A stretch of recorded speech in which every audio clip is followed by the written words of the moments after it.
check. Hold on. So that's coming in. What about this? What about this? There it is. All right, so I'm just testing me talking. Welcome to the first ever It's All For You Demon Wax Night podcast. My name is Rick Howard. I'm Todd Cooper. Dan Thompson, ready to rock. And Rick Hoffman is having a smoke. Rick Hoffman is smoking. This is our first podcast. We are here to talk about everything that's fun and nerdy, and our main goal, Kiss.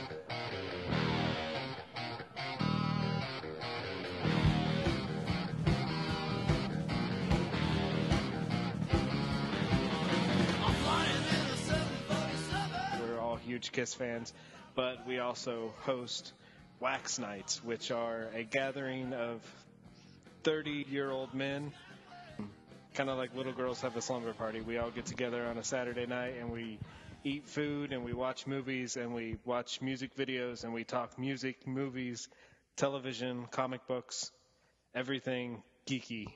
Anything to make a female run 50 yards as fast as they could. Yes, and we call it Wax Night because we get together and wax nostalgia. It's tripping the light fantastic is what it is. Same kind of term. It's January 3rd. Rick Hoffman has just come in from outside. Is it cold outside, Rick? Is it snowing? Is it snowing hard? And Rick, Oh, it is? when it's snowing, what Kiss album do you want to listen to? I want to listen to Dynasty.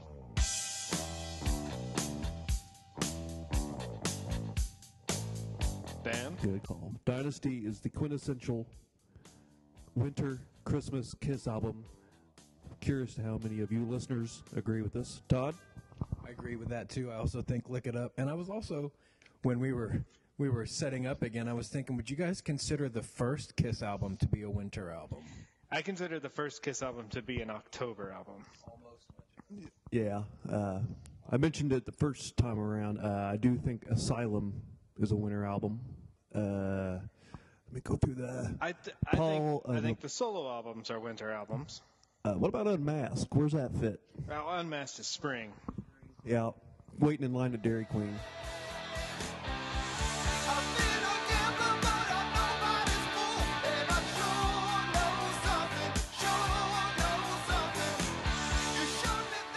Does that have anything to do with like when the albums came out? I don't like to know when the Kiss albums came out because when I see that Dynasty was released in September, it bums me out because I associate it so much School with and December. That's when everything gets started. You know, every time they put a record out or any poster or whatever, they always had all the previous releases and all the tour books and everything, and it always had the month, whatever, you know.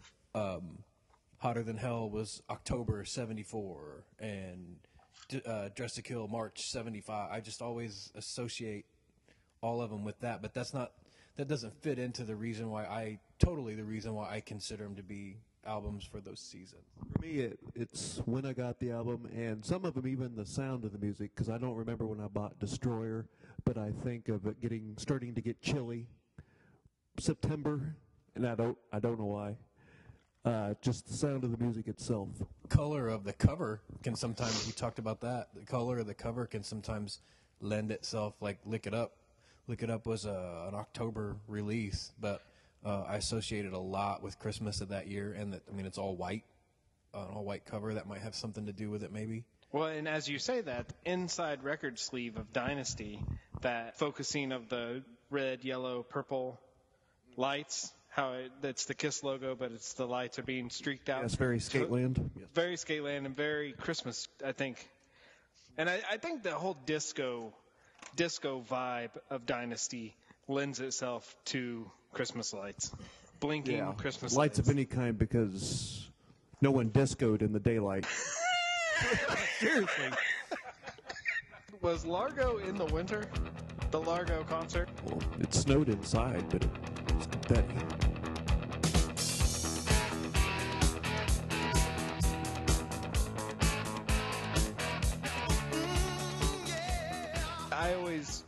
I don't know why, and maybe it's because I received the Largo bootleg for Christmas.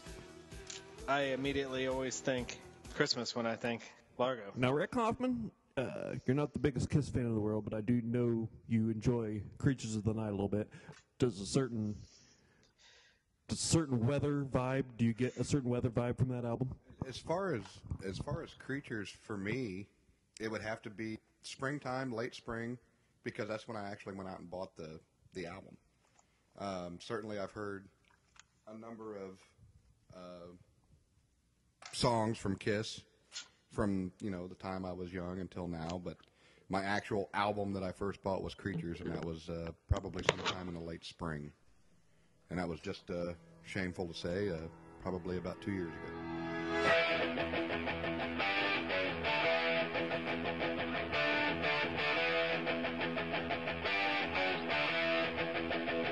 So being around us for 20 years, you've probably had it shoved down your throat at times that you could have gave two shits.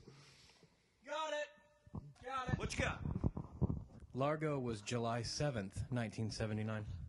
Oh, that 2 nights, 7th and 8th. ah, July. see that totally bumps me out. Like I watched the Largo concert and I literally in my head picture kids standing outside in the Freezing snow. their asses off. Yeah. And why is that? Is there some footage 2020 maybe? Could be. Could even have something to do with the capes.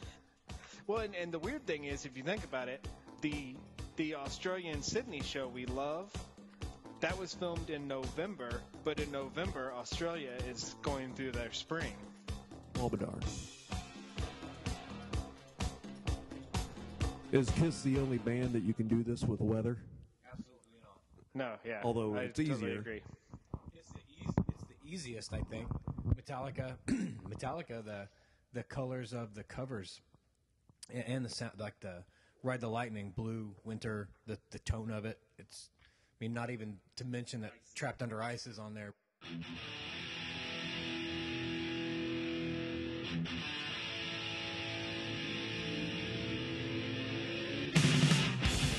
can do that with Metallica. Stoner rock is summer music. Fu Manchu, Caius, that's summer. Would you consider Van Halen? I would consider Van Halen a summer band. Van Halen is way summer. Definitely a summer band. Little guitars. Van Halen could be the summer band. Little guitars. We've agreed on that for forever. Little guitars is that way, and I bought that in the summer when I was a kid. I was not forced, but I had to go with my grandma to visit some of her relatives who I didn't know, who I didn't have anything there to like play with when I was like 11. And so on the way, we stopped at a record store, and I bought Diver Down, and I sat there all afternoon while they were visiting with family. Just, I can pretty much tell you every inch of Diver Down from that day on, like the pictures and everything. That's a summer record, though. Also, not necessarily weather. I associate albums with, do you listen to them in the sun, or does it have to be nighttime? Like Crazy Nights, never listen to that in the daytime. Not for me. Well, the Paul song, Stanley solo album, I can never listen to that in the the daytime. song Crazy Nights I can listen to in the day. But like Van Halen, almost all Van Halen needs to be with the sun and the windows down.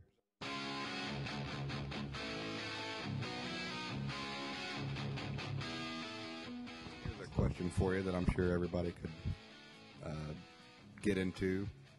Talking about Kiss, I'm not going to be able to chime in, but I'll ask the question. What album associates with different moods? Like That's good. when you're upset or depressed, what do you put in? If you had to put in a Kiss record, what would it be? I could say Crazy Nights because of what I associate time in my life with it. Very like 8th grade, freshman year, Crazy Nights, discovering, going to concerts that would make me happy. Creatures of the Night will always make me happy because it's where I discovered Kiss and pretty much rock and roll in general. Rock and Roll Over will always make me happy. The Elder, I guess, would be the melancholy of the bunch for me.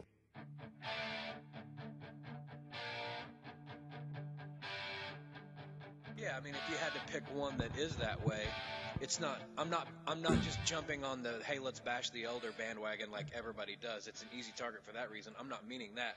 The Elder's a very cold, very not happy.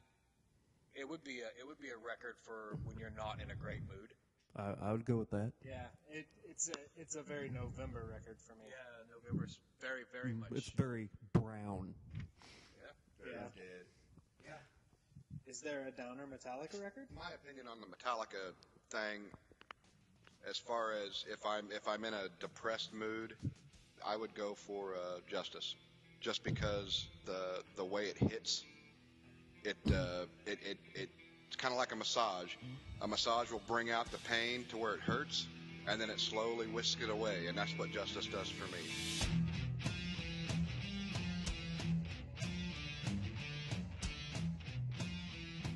If I'm ever in a dull mood or depressed, I'll put in Justice for All, and that takes me back to a time, all that pain and whatever comes up, I think about it, and it just slowly drifts away.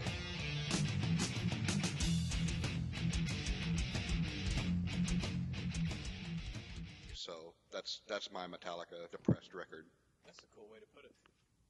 Yeah. Not to sound like I'm a Godsmack Disturbed fan, but Because we don't want that. is there an album that you have to? Is there an album you have to do when you're just really, really pissed off? Any album, probably either Machine Head or Pantera or, gosh, any punk record, really. If I'm like pissed off or like, I mean, I always go to Master of Puppets. If I go to Master of Puppets for a reason, it's for a reason like that. Also Testament, Chuck Billy, it has a way of like there are times I need that, and if I'm in a spot in life where I need Chuck Billy, it's not good. Slayer will do that for you too. If you're in a pissed off mood, you can put in a Rain and Blood, South of Heaven, and that has a way of getting rid of that hate and anger. Well, Rick, with this anger tone, let's dive into some film. You got a film that you have to watch if you're all pissed off. Not so much. Or sad. What about if you're sad? When you're a sad clown. Okay, now we're going to get into the Freud stuff now. Films, if I'm depressed and I'm self-loathing, I go to a movie like Eternal Sunshine of the Spotless Mind. I'll go to Titanic. I know these are kind of chick flicks, but Hey, these listeners might think we're a couple swells. if I'm upset or depressed, but I'm not feeling sorry for myself, I'll go to High Fidelity. I'll go to any number of John Hughes films. I will lean on Fletch if I'm feeling like the sky is falling or something awful just happened or whatever. Fletch will take me away, and I'll finish it and start it right away again. Mine, believe it or not, was a Christian Slater movie called Pump Up the Volume, which is the worst title for a movie ever, and they should have totally retitled that. But Way better than the title. yeah, the movie's dark and deep, and Come here. yeah, I used to watch that thing every day, and for a while I thought, hey, I think I am him. Dude, I used to stay up all night. Like in grade school years and like maybe very early, like middle school, all I ever wanted to do was have a radio station, and I would stay up all night. I had 2 record players side by side and a big fat stack of 45s and all my records right there. I would stay up till 2, 3, 4 o'clock in the morning just playing records and listening to music. Only I acted like it was radio. Like I had a little mic there that was. You were like Dr. Johnny Fever. Did your Exactly like parents bust you saying booger? No, I could get away with that. I could do that. But I acted like I would introduce the songs and talk to them, and it was really just a way of listening to music, but I was pretending like I was sharing. And we wonder why we weren't huge catches with the ladies in high school. Would trade it for the world, though, folks. Yeah, chicks don't normally want to spend their Friday night watching their boyfriends pretend to be a radio DJ. I was trying to think of what my party CD would be out when I wanted to go out and party, but my version of partying probably wouldn't fit up to 98% of the people's definition. For me, honestly, when I'm in a good mood and I just want to get out and drive around on a nice, whether it be a summer day, spring day, whatever kind of, even in the wintertime when it's, temperature's not so brutal. If I'm in a good mood and I just want to drive around, Ramones. Start to finish, just put in any Ramones CD that's got 100 songs on it and just drive. Yeah, if I'm in a really good mood and just Carefree, for me, I would have to probably listen to the Gospel of David Lee Roth on that one.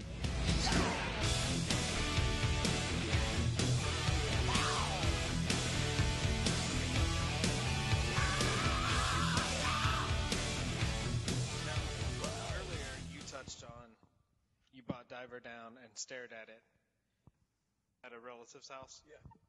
At a relative's house that it was my grandma, and it was like some of her family. I'd never been there, but she babysat me, so I had to go there, and there was nobody to like hang with or whatever. I was probably 11, and we had to stop and do shopping at the mall, and I got to buy Diver Down, and that saved my ass that day. I remember sitting in a lawn chair, and just the back, the front. There's nothing on the front really, but the back had the photos, and the inner sleeve had all this stuff on. I read every word, man, like 80 times that day. That got me through that whole day.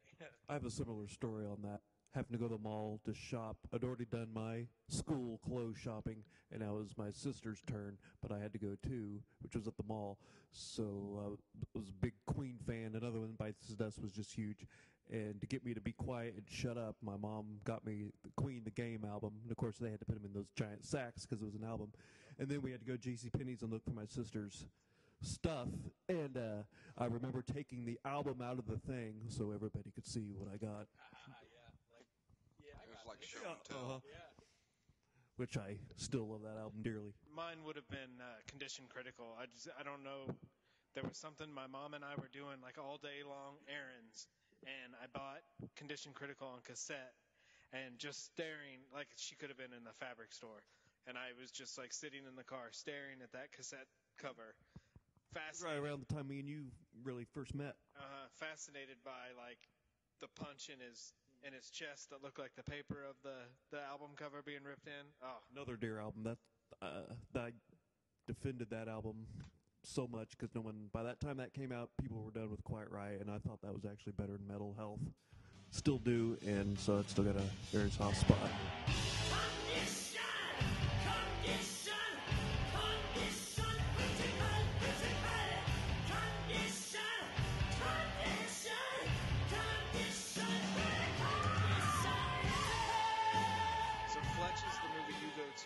To escape? I can totally escape and Fletch, absolutely. Everything from the music to, I could recite every word of that right now, probably.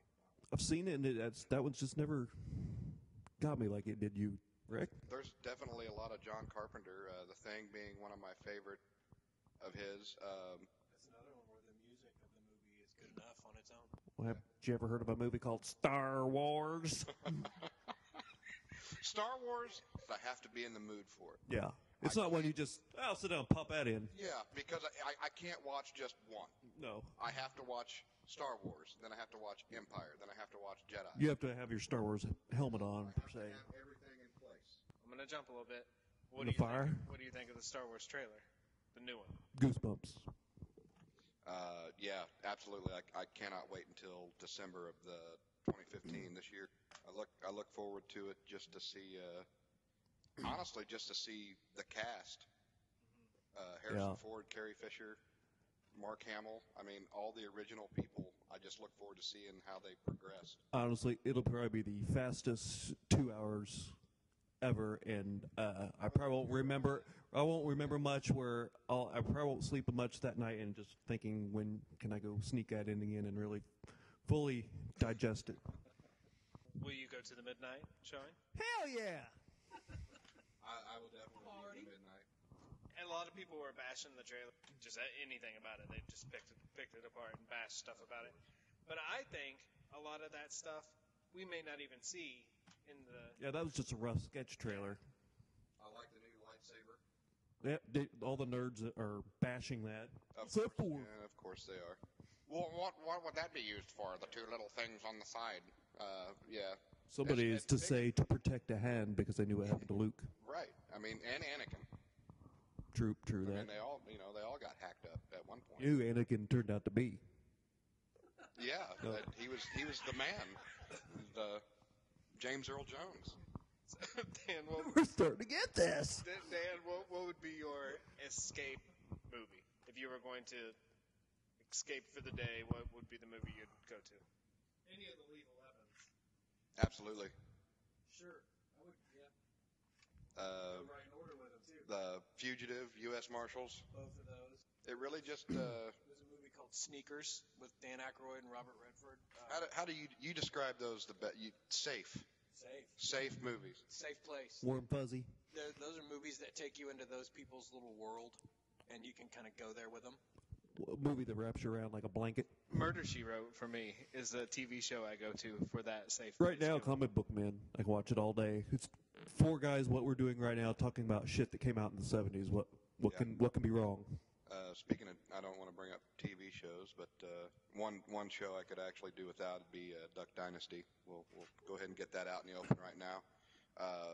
Four guys with beards that make fucking duck calls. Someone told me they're starting to sell shirts at Walmart with their faces on it. Oh man, it's everywhere. Did you see all the crap at Half Price Books today when we were there? I mean, they had Yeah, because I was going to say, hey man, you got this yet? leather-bound book with a duck on it. Get out of here. Matlock is another one I love to. Dragnet for me. Perry Mason. Dragnet's a really good one. Of course, I love the Twilight Zone. Dragnet. Any of those cop shows from the late '60s, early '70s, like Dragnet.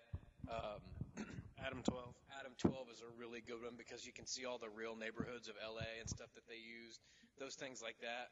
I love getting lost in that. I can still get lost in the Dukes too. If I'm correct, Dan says that the Dukes haven't aged well for you, correct? I was to say there's some shows that you absolutely loved as a kid. Most of them you bring with you. Two gleaming ones for me that for some reason did not come with me are A-Team and Dukes of Hazzard. Loved them both dearly, and now That surprises me about A-Team with you. I would have thought that you'd have been a big fan. Okay, I have one for you. Lay it on me. Movies you watch at Christmas time that are not Christmas movies. First choice, my choice, Lethal Weapon. Very much Lethal Weapon came to my mind too. I'm trying to think of others. Storm of the Century. Yes. Very good. Batman Returns. Die Hard. Gremlins. Gremlins, totally. Like you said, It's a Wonderful Life was not made as a The Christmas movie. Shining. The Shining. Very much so. Iron Man 3. Yeah. All of those, I forget his name, Shane Black. He wrote Lethal Weapon. He wrote Iron Man 3. All of his movies are written in the winter, Christmas time. Misery. Misery is a good one. Out of Africa. In and Out of Africa. I would do that. I think it's a good Christmas movie, sure. Hey, Any isolation I actually should have called you about this, and you, but I was actually half scared to do it because it was freaking freezing that night. But somewhere between the end of November and the beginning of December, a bar called Cinder Block showed The Thing outside. You had to watch it outside. Oh, wow. It was freezing that night. You had to watch it outside, and they, I think a local brewery from like St. Louis was down here like tapping some keg. But that's a pretty cool idea. People do it? Did people show? Oh yeah, I mean I think it sold out. I'd tap back keg. Aren't they? Isn't there a scene in there? Aren't they decorating for Christmas In the thing? in The Thing? Am I making this up? I don't believe so. No. What am I thinking of? There might have been like decorations hanging around Man, in it's like something. the pool room or whatever their day room, I guess. But no, I think it's just the whole isolation, winter, cold. It's either The Thing or Beaches. Who farted? I'm gonna go ahead and say Todd. It'd be a safe bet. I don't do that. Is that from Remove the Quote? It says 16 Candles. No thanks. I don't do that. Yes, you do. That girl's hot. That girl's hot, and I think she was kind of a B movie star. She's in a Seinfeld. I know that. Her name's Jamie. Who's your growing up movie crush? Betsy Russell. Can't think of who that. Oh, Private School for Girls. She was in Saw. She's in a couple Murder She Wrote. Super hot. She was in the Saw movie. She was married to Jigsaw. Oh yeah, Oh, super hot. My gosh. I mean, I literally humped pillows to her. God.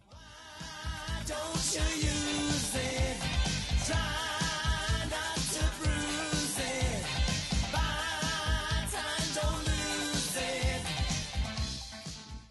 what's the Elizabeth Shue from Adventures in Babysitting Yep. was a big one. She's hot. I have an interesting tidbit about Adventures in Babysitting. Did you know Hollywood passed around that script movie idea since the 60s?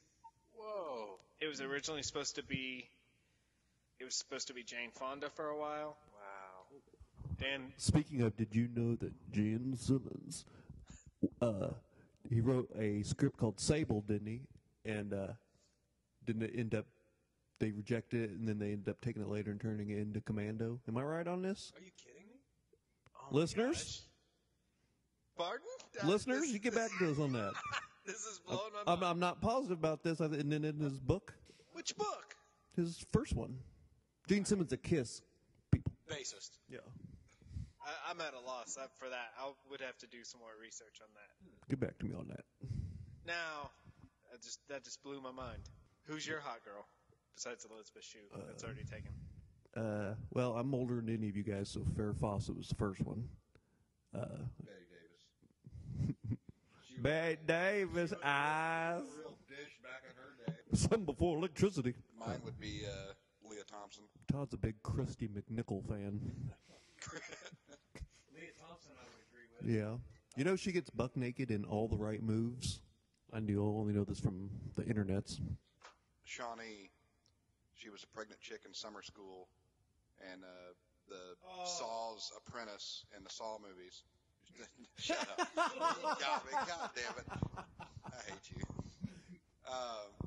That's the city, No, her name's not Shawnee Mission, Kansas. which is the name of a what is her town, la- but she it was is also in also The the name Blob, of a. too. Go down her Miracle Mile. It was the Blob that made me fall in love with her because I thought she really looked good in that. I thought she was super hot in the Saw movie. I've never seen ever a seen single Saw Saw movie? movie. Now- And boys don't kill me, but you know what I've never seen? The Burbs. I knew that was going to be the. Sound like someone just had a baby. You would love the Burbs. Man, that's now. It's on the Netflix now, so I'll have to. That Burbs is one of those movies that I don't associate with a season. For my money, the Burbs is good all year round. Yeah, I think The Burbs is like a spring summer. Yeah. I mean, it's got that feel to it because they're all outside, but man, that's one of those that works just anytime, no matter what. I can sit down and watch the Burbs anytime. Run to water, men! Run to water! Speaking of Star Wars earlier, Empire Strikes Back, total winner. Oh, absolutely. Hoth, my favorite Yeah, Star Wars but planet. As a kid, that worked so good because you got Empire Strikes Back toys for Christmas, and you could immediately take them outside. Amen, Johnson. We're in winter, Christmas. I have to ask, do you have any Christmas tradition, movies, music you have to listen to when it comes like Thanksgiving? When Thanksgiving hits, what is like one movie and CD that you immediately like cling to and put in? Movie-wise. I don't know. Anybody else jump in while I'm thinking? Uncle Buck's Thanksgiving for me. Uncle and Planes, Trains, and Automobiles. Automobiles is definitely a Thanksgiving one.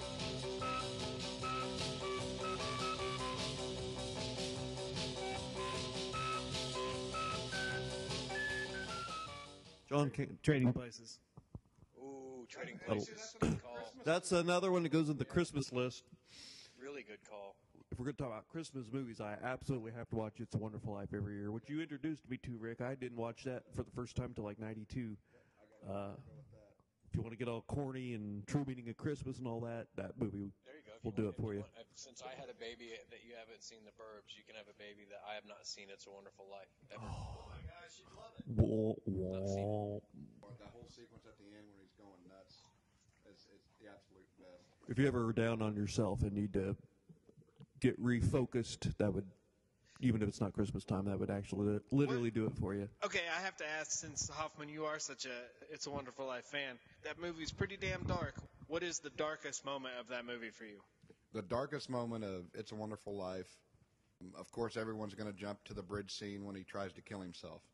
For me, it's when he finds out that that his Uncle Billy lost the money, and he's freaking out on him now. He's worried that he's going to go to jail and lose his house and his family and all this stuff.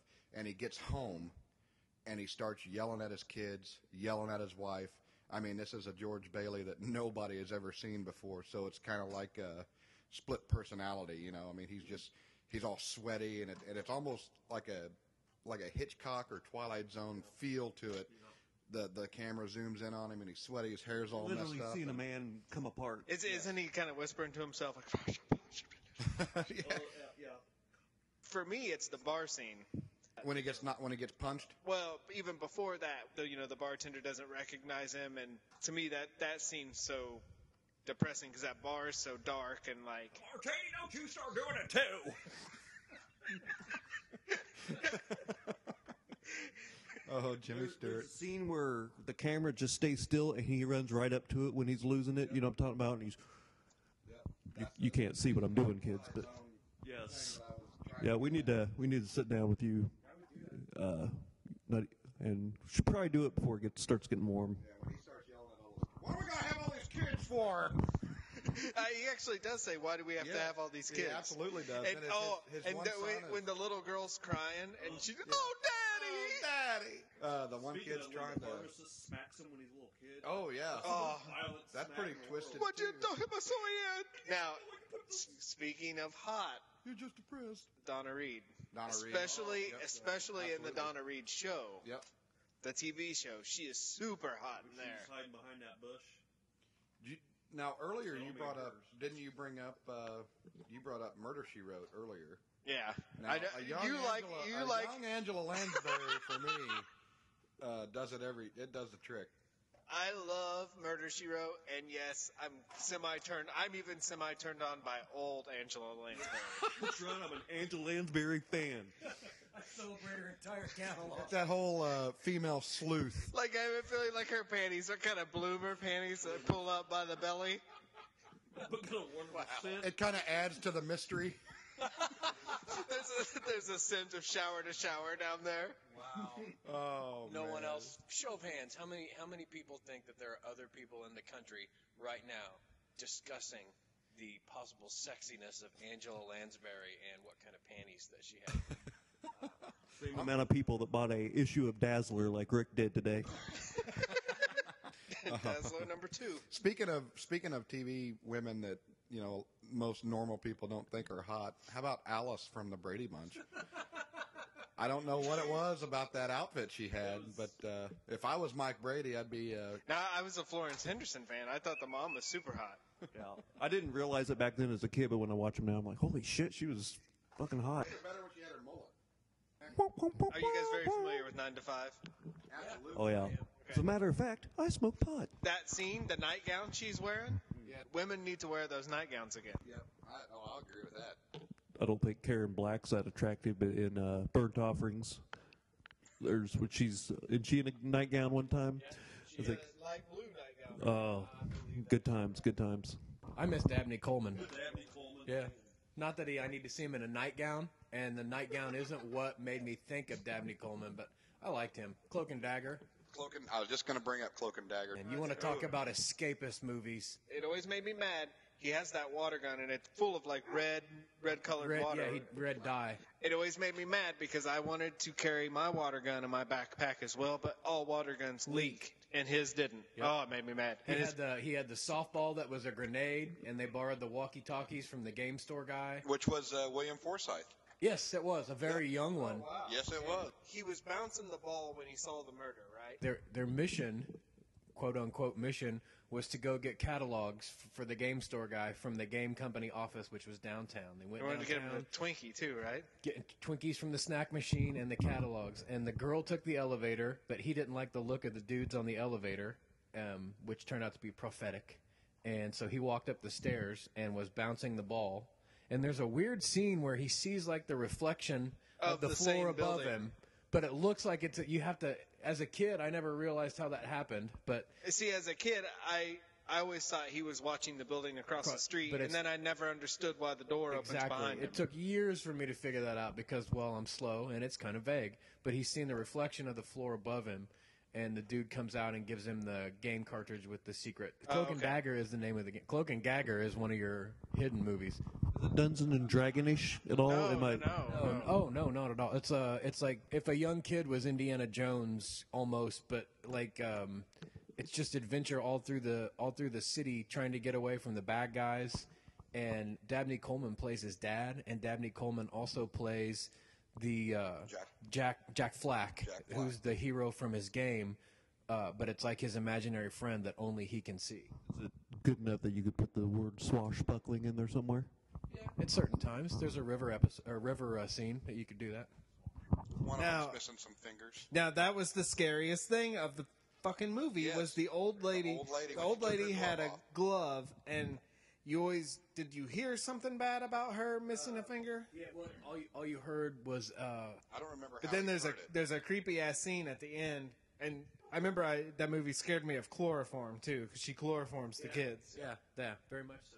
They're all in a car together, and she takes off her damn glove, and she's missing a finger. Yeah, she's got 3 fingers, Hey, and dog. it's all over. It all takes place in San Antonio. That's all at the Alamo. What about Winter Bob? Movies? This is Rocky 4. Oh! Amen, Johnson. Your little thing, outburst, reminded me of Burt. At one point, isn't he listening to the Chipmunks Christmas music? Yes. Yeah. Yes, he's the hula hoops. What about the first Terminator? Did you get any Christmassy at all on that? I kind of do because it was wintertime when we watched it for the first time. Yeah. There's something about them being in the police station talking about he might be on PCP. I don't know. It's Christmassy to me. Like PCP makes you think of the holidays. But was it Christmas time? He might be on PCP. Now is there Christmas decorations in I want to say there is. Another movie makes me think of Christmas is A Christmas Story. What? That's stupid. Why would? I only watched that on July 4th. Any Twilight Zones that give you a Christmas feel? Actually, there's a couple of Twilight Zones that are Christmas Twilight Zones, and The Santa Claus. yeah, and I don't like those. Man, dogs trying to upstage everybody. Yeah, I don't like the Twilight Zone Christmas ones. I love watching Twilight Zones in the winter, but none of them give me a winter vibe. Spies Like Us. Wait a minute. Will the Real Martian Please Stand Up totally takes place in the winter because they follow the footprints through the snow. Spies Like Us. Maybe not Christmas, but winter. Winter for sure, especially when they reach the road to Dushanbe. Anything that ever involves Russia. I think I saw Spies Like Us as a kid, and I've never re-seen it since. I just love that Paul McCartney song. That would be a good revisitation. That could Spies Like Us. be a section of our podcast. We could all pick something that we should revisit or discover. Like for me, obviously, it's going to be It's a Wonderful Life. Danny should see Cloak and Dagger Or The Burbs. or The Burbs, and we should pick like you should rediscover. I've never seen Big Lebowski either. There's a slew of movies that would make you all have a baby that I didn't see, which Yeah, you Pulp Fiction. you had a blank spot in the '90s. I did. I snoozed during the 90s. I've never seen a Matrix. Don't bother. Nope. I Except the enjoyed first one. Jiu-Jitsu. I'm gonna learn Jiu-Jitsu. Again. Matrix. Yeah, I enjoyed the first one. I've not seen The Usual Suspects. I think I'm the only Harry Potter fan here. Oh, Mr. Those Potter. remind me of winter. The Goonies is a summer movie to me. Definitely summer movie for me. Yeah, the Goonies, Raiders, any of the Indiana Jones. Goonies is another one of those that make you feel good. What do you guys think of the new Rocky and the new Rambo? Have you guys heard anything about that? It's going to be called Creed, and it's going to be Apollo's son. And then he's making a new movie called The Last Rambo. I had Will he no be in 'em? idea that- The Last Blood, I'm sorry. I had no idea that was Will happening. Sly be in these, starring in these? Yeah, he tweeted the script. He's supposed to train Apollo's son in Creed. This is the first I've heard of the Last Blood. On that tit, you have to describe your idea for the Rambo trailer, your dream trailer. We probably won't get him out of him tonight, kids. But someday you got to hear Rick Hoffman do one of the final scenes of First Blood. Dan's never heard it. We were talking like if you were going to reboot a movie. Hoffman said, I have a great idea for a trailer for a new Rambo movie. Rick Hoffman. ladies and gentlemen.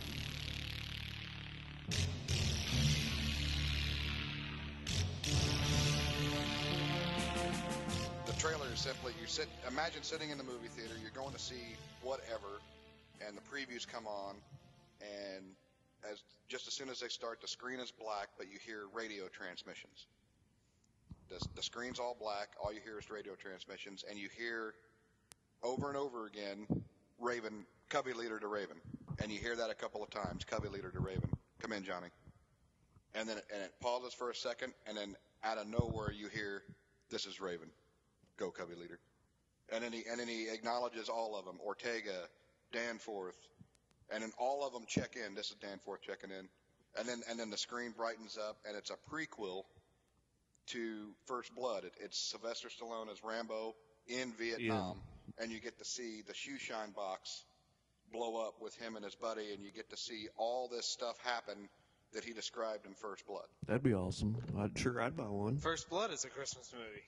There's Christmas lights when he's shooting up all those stores. Absolutely, and the guy, the deputy that he breaks his nose at the beginning was carrying Christmas presents. Is it just me? And then breaks his nose. Is it just me or in that movie every time at the chase when he's on the motorcycle and he's following him when that horn honks when he's chasing? Laugh up every time. You're gonna as far as you're gonna go. That and that little dance Rambo does when he's getting ready to confiscate the motorcycle from the guy on the street. Todd's farting in the background. That's why we lost him for a little bit. Probably start making this thing play backwards. In